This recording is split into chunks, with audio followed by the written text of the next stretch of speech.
Սեռական այբուբեն խորագրի ներքո ես պատասխանում եմ այն հարցերին, որոնք դուք ուղարկում եք մեզ։ Շնորհակալություն մեզ դիտելու եւ ակտիվություն ցուցաբերելու համար։ Մեզ համար անչափ կարեւոր է ձեր վստահությունը։ Իսկ այժմ կարդամ հարցը։ Բարի երեկո բժիշկ, ասացեք խնդրեմ, ինչ հաճախականությամբ է ճիշտ սեռական հարաբերություն ունենալ, եթե երկար ժամանակ չի լինում սեռական հարաբերություն, կարող է այն հետագայում լուրջ խնդիրների պատճառ դառնալ եւ եթե այո, ապա ինչպիսի։ Ինչպես արդեն մենք նշել ենք, սեռական կյանքը, այո, շատ դեպքերում ներկայանում է որոշ թվերի տեսքով, որոնք միջին վիճակագրական են եւ հարաբերության հաճախականությունը նույնպես ունի իր պայմանական թիվը։ Եթե անձը զույգը ապրում է ռեգուլար սեռական կյանքով, ապա ցանկալի է, որ հարաբերությունները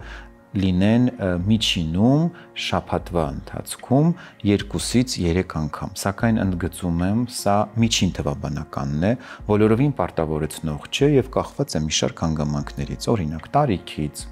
անձի զբաղվածությունից, հոգնածության աստիճանից, սննդակարգից, քնի ռեժիմից եւ այլն։ Այսինքն պարտադիր չի, որ զույգը անպայման շաբաթվա կոնկրետ օրերին, կոնկրետ ժամերին, կոնկրետ դիրքերով ունենա հարաբերություն, որպեսզի համարվեն լիարժեք, քանի որ դա, ինչպես արդեն նշեցի, ունի մի շարք կոնկրետ պայմաններ եւ պատճառներ։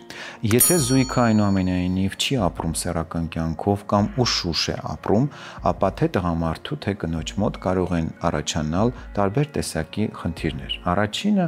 իհարկե նկատվում է նևրոտիկ ռեակցիան, այն տղամարդը մասնավորապես, որը երկար ժամանակ զրկվում է սեռական հարաբերություններից ինչ-ինչ պատճառներով, սկզբում սկսում է դրսևորել նևրոտիկ տարբեր ռեակցիաներ, դառնում է դյուրագրգիռ եւ շատ դեպքերում սեռական հարաբերությունների թեմատիկան նրա համար դառնում են բավականին տհաճ։ Ժամանակի ընթացքում միանում են նաեւ այլ տեսակի գանգատները, կարող է նկատվել սեռական թուլություն հաջորդ հարաբերության ժամանակ եւ նաեւ վաղաժամ սերմնաժայթքում։ Ինչու՞, որովհետեւ որքան կանոնավոր են սեռական հարաբերությունները, այնքան իհարկե ակտի տևողությունը լինում է համեմատաբար երկար եւ հակառակը, որքան անկանոն եւ հուշուշ են լինում հարաբերությունները, այնքան վաղաժամ սերմնաժայթքման հավանականությունը ավելի մեծ է։ Այստեղ մեզ կարող է օգնության գալ մեր հաղորդման գործընկեր Հայսամ ընկերության Դապոքսեցին դեղամիջոցը։ Դեղամիջոցը ունի երկու դոզավորում՝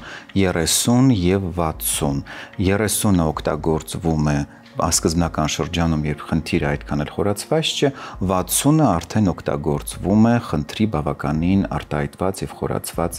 դեպքերում։ Թե որ դոզավորումը անհրաժեշտ է կիրառել կոնկրետ բուժման ժամանակ, դա որոշում է արդեն ձեր բուժող բժիշկը, կախված վաղաժամ սերմնաժայթքման աստիճանից եւ խորությունից։ Դեղամիջոցը ունի բարձր արդյունավետություն եւ օգտագործման ժամանակ նկատելի է դառնում սեռական ակտի տևողության երկարացումը, մասնավորապես բոլոր այն դեպքերում, եթե դեղամիջոցը օգտագործվում է համալիր բուժման ժամանակ։ Դեղամիջոցը ունի նաև կողմնակի ցուցումներ, որոնց մասին անպայման ձեզ կծանոթի ձեր բուժող բժիշկը։ Դեղամիջոցի առանձնահատկություններից մեկը նաև այն է, որ այն կարող է ազդել մինչև 72 ժամ, այսինքն օգտագործումից հետո